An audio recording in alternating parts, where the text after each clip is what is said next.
Welcome to Straight from the CPA's Mouth. I'm Chris Pilger with CPA Alberta, and I'll be your host for today's show. My guest today is Erin Schwartz, and we're going to be discussing the value of questioning how things are done, unconventional career paths, and more.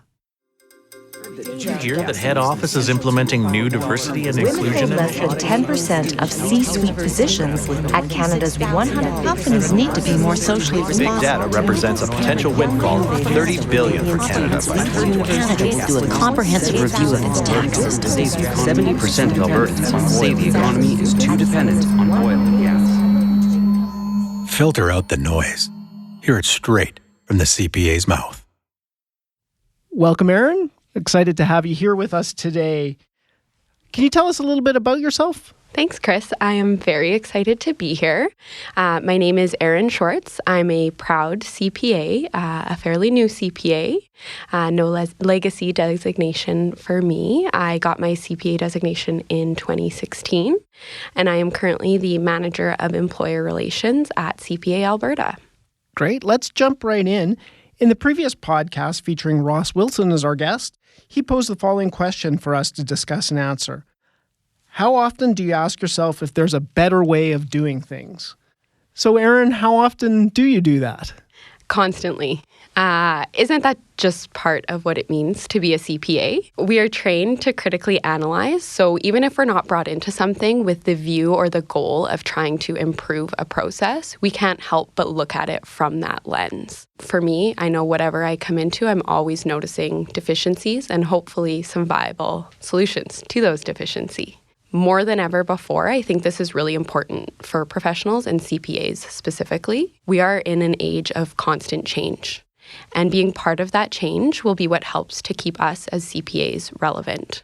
The ability for us to understand requirements, see deficiencies, and propose solutions is really, I think, what we as CPAs can offer organizations, and this is what makes us so versatile. For me personally, I think this really ties into the concept of lifelong learning. So questioning whether there's a better way of doing something is really, really important, but that's only the first step. As a CPA, it's then our job to analyze, to research, and to come up with solutions, then testing and implementing these ideas. So it sounds like that's something that has been a core value of yours for a long time. Can you give me an example, a relevant example of when you've done that within your own career? Yeah, absolutely. It could be something really small.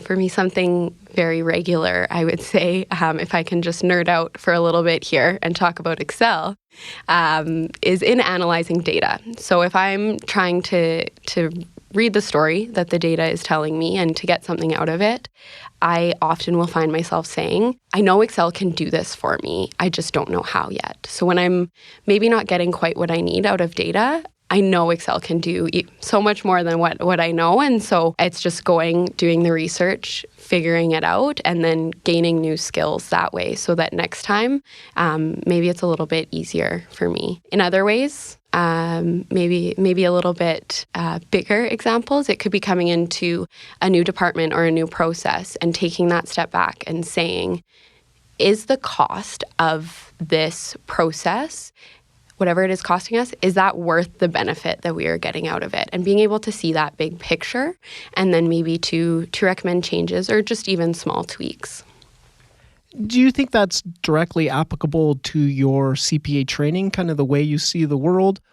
Or do you think you had that bent even before you started the CPA process? Interesting question.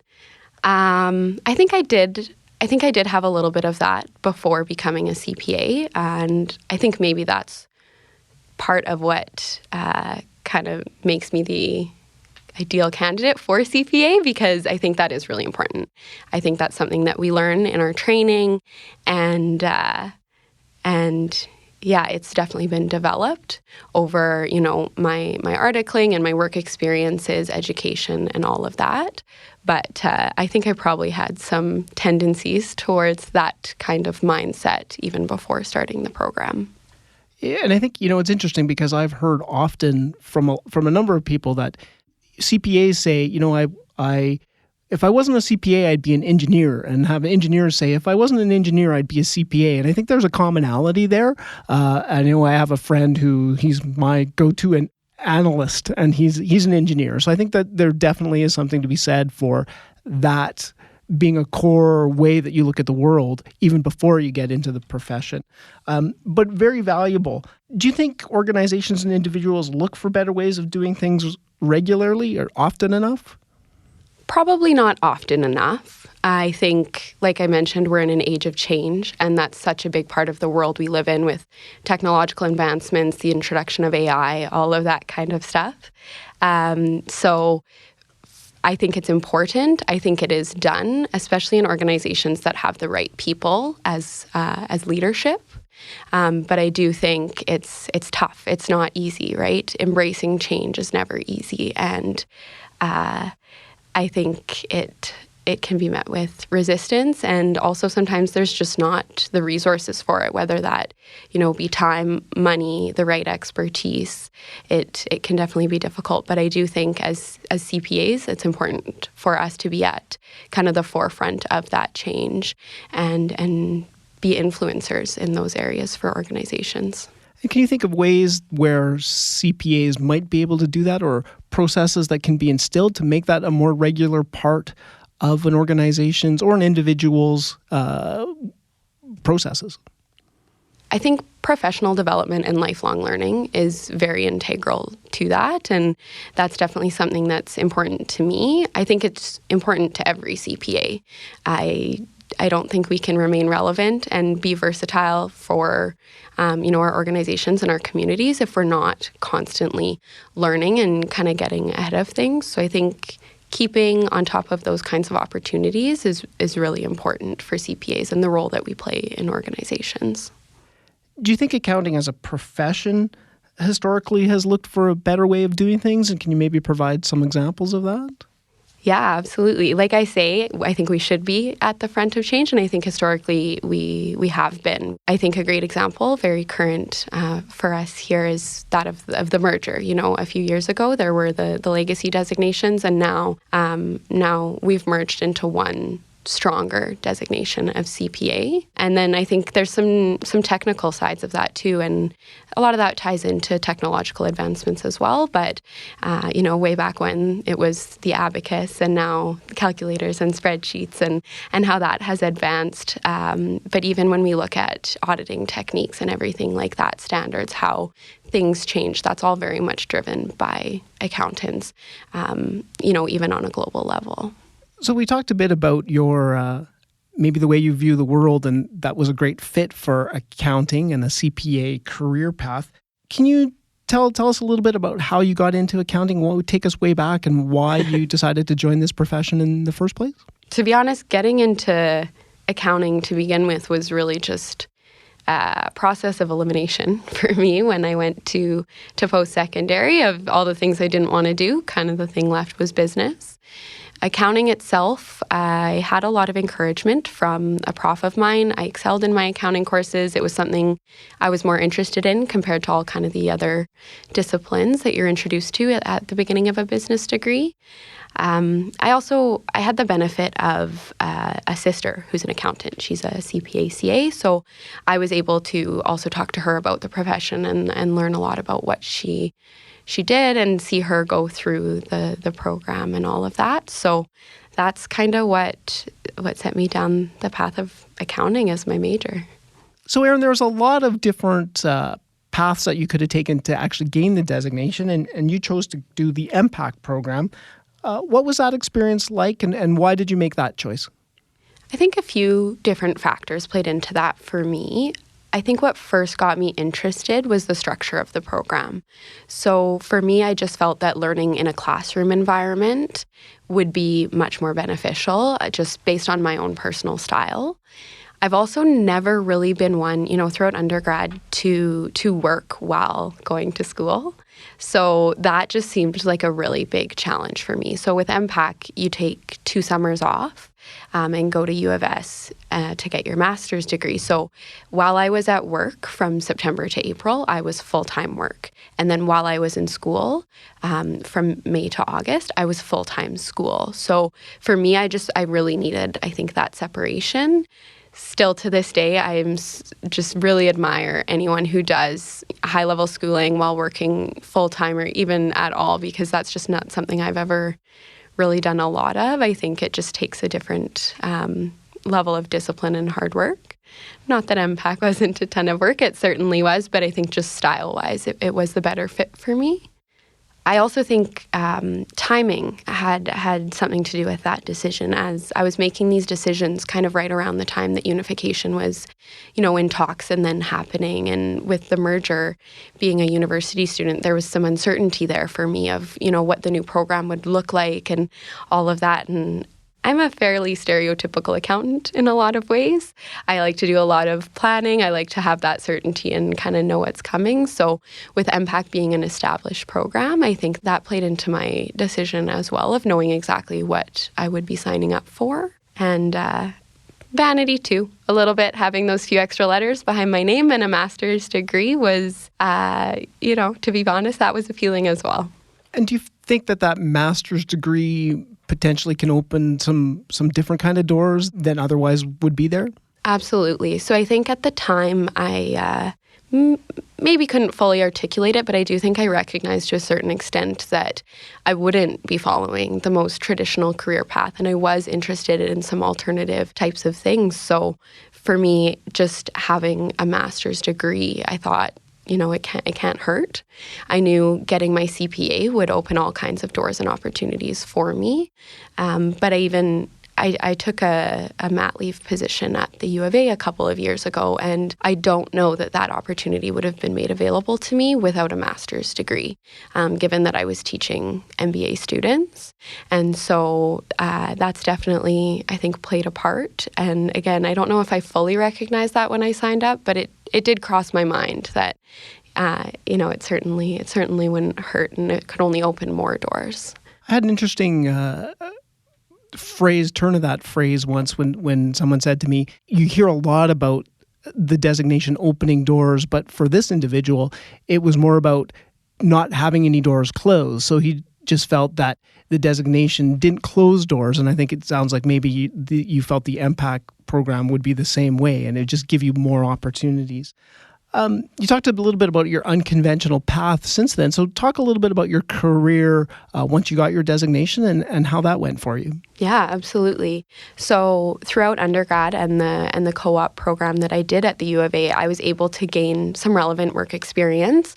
So I did get some, very different experience. I did work in a very small firm for a summer. I worked in a very large firm for a co-op, and then decided to get some industry experience as well. So I worked in financial reporting for a very large public company. So that was, it was all really, really good experience, but also directed me to kind of where I wanted to be for my articling, and that was in a mid-sized firm. So that's where I went after I graduated from U of A, and of course then did the MPAcc program, and kind of realized as I was getting my CPA that while I enjoyed auditing the most out of any of kind of the public practice disciplines, that it wasn't something that I was in love with. I wasn't passionate about it. It wasn't where I wanted to spend my career.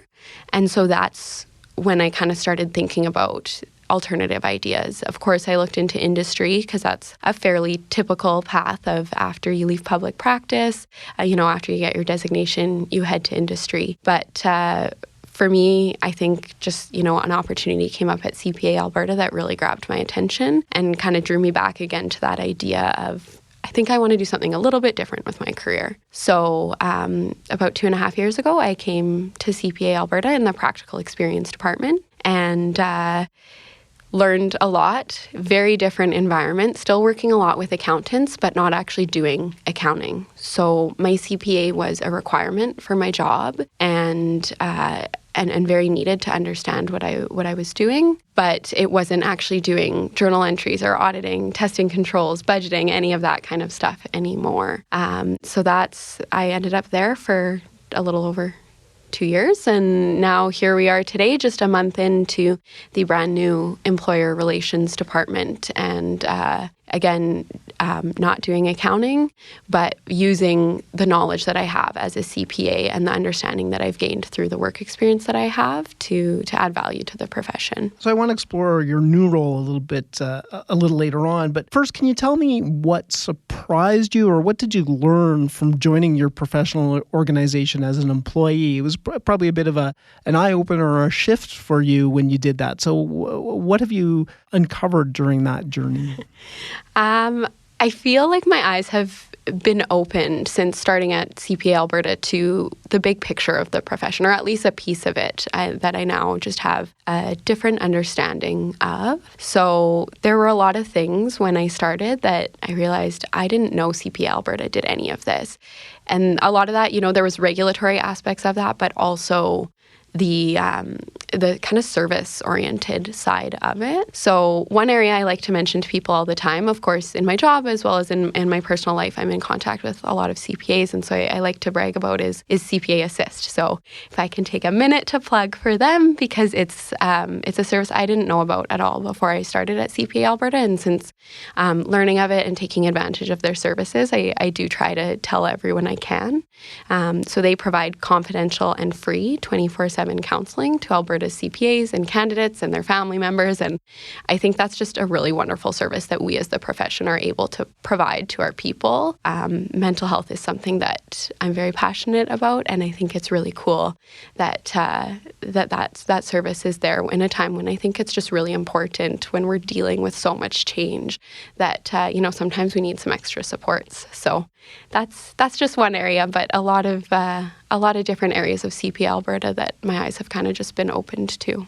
I think CPA Assist is a really good example of something that not only benefits the membership, but also meets the organization's mandate of protecting the public, because of course we want all the CPAs out there to be as healthy and competent as they can be, and certainly mental health, as you pointed out, is a really important aspect of that. So you have moved on to a new role with CPA Alberta. So talk to me about this new role and this newly created area that you're heading up right now. Yeah, it's really exciting. It's, like you say, it's a brand new portfolio. So that's a really neat opportunity for me to be a part of, and something where I feel like I'm part of the forefront of change in our profession. So employer relations, our goal, our mandate is to put supports in place for employers so that they in turn can better support the candidates that they're employing, that they're supporting. We want those candidates to be successful, and part of helping them be successful is helping their employers. So a big part of what we're doing right now is developing information, resources, and various initiatives for those employers with the goal of maximizing the success of Alberta's candidates on the common final examination and on their journey to becoming CPAs. So obviously your being a CPA helps because you understand that world, but how else does your designation help in this role that's not an core accounting function? Yeah, a really neat thing about our employer relations team is that we're bringing together people from different backgrounds and different skill sets. So we have the support of communications, which is really big for us in the fact that we're service-oriented and outward-facing. We've got business development coming in on kind of the relationship management side. And then with me being a CPA, I think it's really important because I understand the workplaces that our employers are in and the types of work they're doing, the struggles that they're facing, the struggles that their candidates are facing, because I've been there and I've done that kind of work. So I think it lends kind of a more insider perspective while we are developing these resources and programs to support them. I think another area where I think I will play a big role on the team is, again, getting back to kind of the Excel and the more technical side of things and doing the data analysis. So for us, being a brand new department, first thing we're doing is collecting and analyzing a lot of information. And as a CPA, I definitely do not shy away from that. That's a big part of our training and a big part of what we do. So I'm the one looking at that data and pulling the story out of that, so then we can kind of make conclusions and recommendations and move forward with our portfolio.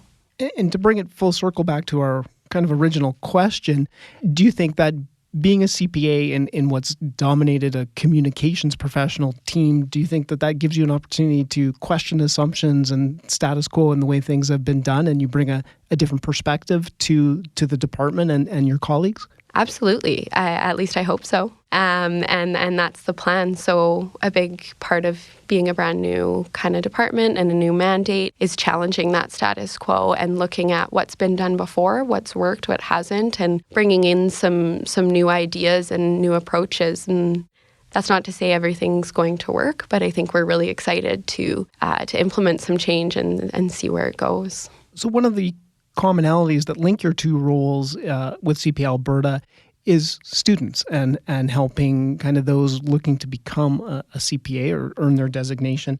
So what advice would you give to a student or a candidate who was interested in the CPA designation? Well, it is a lot of work.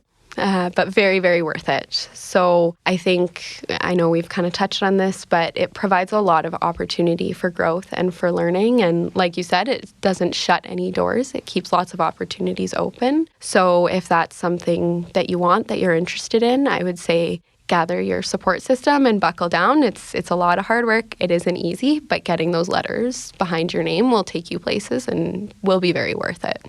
And even probably for those who, like yourself, don't really end up in a traditional accounting path. Mm-hmm, absolutely. So what's next for you? Where do you see yourself down the road? Well, for now, employer relations. So working with the great team I have here at CPA Alberta to build up this portfolio and make a difference for our employers and for the candidates that they support. And we'll see where we go from there. Well, that sounds like a really good place to wrap up today's episode. Straight from the CPA's Mouth is centered around Alberta CPAs asking and answering questions about anything and everything. Before we end this episode, could you, Erin, pose a question for our next guest? What question would you like the next round of CPAs to discuss and answer? What have you learned from failure? Wow, that's a good one. Before I wrap up, do you have any last thoughts you'd like to add? Nope, just thank you so much for having me here today. Thank you. There you have it, listeners, straight from the CPA's mouth. Thank you, Erin, for joining us today. Thank you to all of you for tuning in, and be sure to check out our next episode featuring CPAs discussing what they've learned from failure.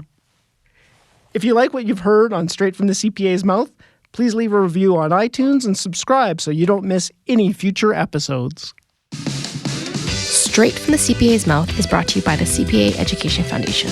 The CPA Education Foundation is the charitable arm of the Alberta CPA profession, providing up to $1.2 million each year in support of business and accounting education in the province. This podcast is just one of many resource materials available through the HESHI CPA Knowledge Centre. This virtual hub features Alberta CPAs sharing their unique perspective and vast expertise on topics and issues such as leadership, finance, entrepreneurship, and more. Visit cpaalberta.ca/foundation for more information on the HESHI CPA Knowledge Centre and to learn how Alberta CPAs inspire success.